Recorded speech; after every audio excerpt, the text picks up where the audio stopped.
ಇವತ್ತಿನ ವಿಡಿಯೋದಲ್ಲಿ ನಾನು ಲಕ್ಷ್ಮೀ ದೇವರಿಗೆ ಪ್ರಿಯವಾದ ಕಡಲೆಬೇಳೆ ಪಾಯಸವನ್ನ ಹೇಗೆ ಮಾಡೋದು ಅಂತ ತಿಳಿಸ್ಕೊಡ್ತಾ ಇದ್ದೀನಿ.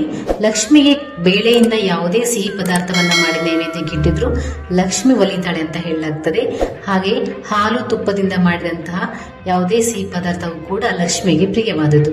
ಅದರಲ್ಲಿ ಒಂದಾದ ಕಡಲೆಬೇಳೆ ಪಾಯಸವನ್ನ ಹೇಗೆ ಮಾಡೋದು ಅಂತ ಇವತ್ತಿನ ವಿಡಿಯೋದಲ್ಲಿ ತಿಳಿಸ್ಕೊಡ್ತಾ ಇದ್ದೀನಿ. ಬನ್ನಿ ಹೇಗೆ ಮಾಡೋದು ಅಂತ ನೋಡೋಣ. ನಾನಿಲ್ಲಿ ಈ ಕಪ್ಪಲ್ಲಿ 1.5 ಕಪ್ ಅಷ್ಟು ಕಡಲೆಬೇಳೆನ ಚೆನ್ನಾಗಿ ತೊಳೆದು ಒಂದು ಅರ್ಧ ಮುಕ್ಕಾಲು ಗಂಟೆ ನೆನೆ ಹಾಕಿದ್ದೀನಿ.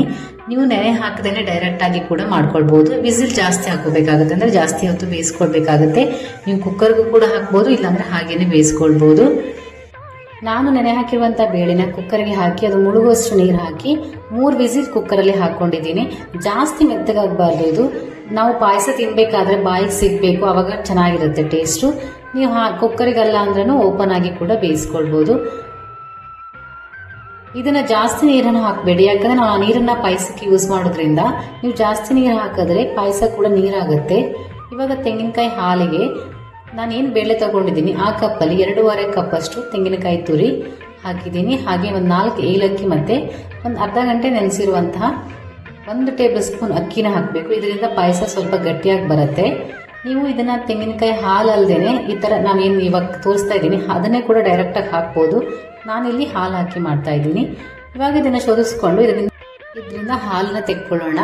ಮಿಕ್ಸಿ ಜಾರಿಗೆ ಸ್ವಲ್ಪ ನೀರು ಹಾಕಿ ತೊಳೆದ್ಬಿಟ್ಟು ಹಾಕಿ ಇವಾಗ ಇದನ್ನ ಚೆನ್ನಾಗಿ ಕೈಯಲ್ಲಿ ಪ್ರೆಸ್ ಮಾಡಿಬಿಟ್ಟು ಹಾಲನ್ನೆಲ್ಲ ತೆಗಿಬೇಕು. ಚೆನ್ನಾಗಿ ಹಿಂಡಿ ಅದಕ್ಕೆ ಸ್ವಲ್ಪ ನೀರು ಹಾಕಿ ಇನ್ನೊಂದ್ಸಲ ಚೆನ್ನಾಗಿ ಮಿಕ್ಸ್ ಮಾಡಿಕೊಂಡು ಅದನ್ನ ಪ್ರೆಸ್ ಮಾಡಿಬಿಟ್ಟು ಕಾಯಿ ಹಾಲನ್ನ ತೆಕ್ಕೊಳ್ಳಿ. ನೋಡಿ, ನಾನೇನು 2.5 ಕಪ್ ಅಷ್ಟು ತೆಂಗಿನಕಾಯಿಗೆ ಇಷ್ಟು ಹಾಲು ಬಂದಿದೆ. ಇವಾಗ ಇದನ್ನ ಒಂದು ದಪ್ಪ ತಳವಿರುವ ಪಾತ್ರಕ್ಕೆ ಹಾಕಿ, ಯಾಕಂದ್ರೆ ಅಡಿ ಇಡುವ ಚಾನ್ಸಸ್ ಇರುತ್ತೆ, ಅದಕ್ಕೋಸ್ಕರ ದಪ್ಪ ತಳವಿರುವಂತ ಪಾತ್ರಕ್ಕೆ ಹಾಕಿ ನೀವು ಕೈ ಆಡಿಸ್ತಾನೆ ಇರಬೇಕು, ನಿಲ್ಲಿಸಬೇಡಿ, ತಳ ಹಿಡಿಯೋ ಚಾನ್ಸಸ್ ಇರುತ್ತೆ. ಇದು ಸ್ವಲ್ಪ ಕುದಿ ಬರಬೇಕು, ಅಲ್ಲಿ ತನಕ ಕುದಿಸ್ಕೊಳ್ಳಿ. ನೋಡಿ, ಕಡಲೆಬೇಳೆ ಇಷ್ಟು ಬೆಂದ್ರೆ ಸಾಕು. ನಿಮ್ಗಿಲ್ಲ ಇನ್ನೊಂದು ಸ್ವಲ್ಪ ಮೆತ್ತಗಾಗಬೇಕು ಅಂದ್ರೆ ಬೇಯಿಸ್ಕೊಳ್ಳಿ, ಪರವಾಗಿಲ್ಲ. ಬಟ್ ಇಷ್ಟು ಬೆಂದ್ರೆ ನಾವು ತಿನ್ಬೇಕಾದ್ರೆ ಬಾಯಿಗೆ ಸಿಗುತ್ತೆ. ಕಾಯಿ ಹಾಲನ್ನ ಚೆನ್ನಾಗಿ ಕುದಿಲಿಕ್ಕೆ ಬಿಟ್ಬಿಡಿ. ನಾವು ಅಕ್ಕಿ ಹಾಕಿರೋದ್ರಿಂದ ಇದು ಕುದಿತಾ ಕುದಿತಾ ಗಟ್ಟಿ ಆಗ್ತಾ ಹೋಗುತ್ತೆ.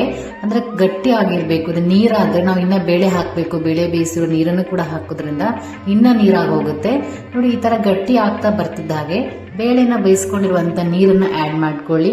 ನಿಮ್ಗಿಲ್ಲ ಇದು ತುಂಬಾ ನೀರಾಗಿದೆ ಅಂದ್ರೆ ಬೇಳೆ ನೀರನ್ನ ಹಾಕ್ಬಿಡಿ, ಅದರಿಂದ ಬೇಳೆ ಕಟ್ಟು ಸಾರು ಅಂತ ಮಾಡ್ತಾರೆ, ಅದನ್ನು ಕೂಡ ಮಾಡ್ಬೋದು.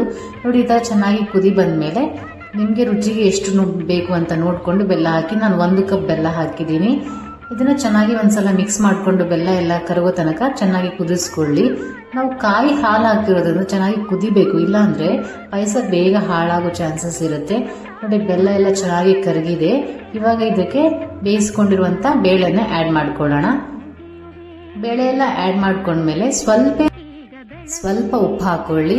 ಉಪ್ಪು ಹಾಕಿ ಚೆನ್ನಾಗಿ ಮಿಕ್ಸ್ ಮಾಡ್ಕೊಂಡು ನಿಮಗೆ ಕನ್ಸಿಸ್ಟೆನ್ಸಿ ಸರಿಯಾಗಿದೆ ಚೆಕ್ ಮಾಡ್ಕೊಳ್ಳಿ. ಸಪೋಸ್ ಅದು ತುಂಬಾ ನೀರಾಯ್ತು ಅಂದ್ರೂ ಪಾಯಸ ಚೆನ್ನಾಗಿ ಆಗಲ್ಲ. ಇಲ್ಲ, ನಿಮ್ಗೆ ಕರೆಕ್ಟ್ ಆಗಿರ್ಬೇಕು. ನೀರಾಯ್ತು ಅಂತ ಅಂದ್ರೆ ನೀವು ಈ ಟೈಮಲ್ಲಿ ರವೆನ ಹುರಿದ್ಬಿಟ್ಟು, ಸೂಜಿ ರವೆನ ಸ್ವಲ್ಪ ಫ್ರೈ ಮಾಡ್ಕೊಂಡು ಅದನ್ನ ಸ್ವಲ್ಪ ಸ್ವಲ್ಪ ಹಾಕೊಳ್ಳಿ. 1 ಟೇಬಲ್ ಸ್ಪೂನ್ ರವೆ ಸಾಕಾಗುತ್ತೆ ನಾನು ತೋರಿಸ್ತಿರುವಂತಹ ಕ್ವಾಂಟಿಟಿಗೆ.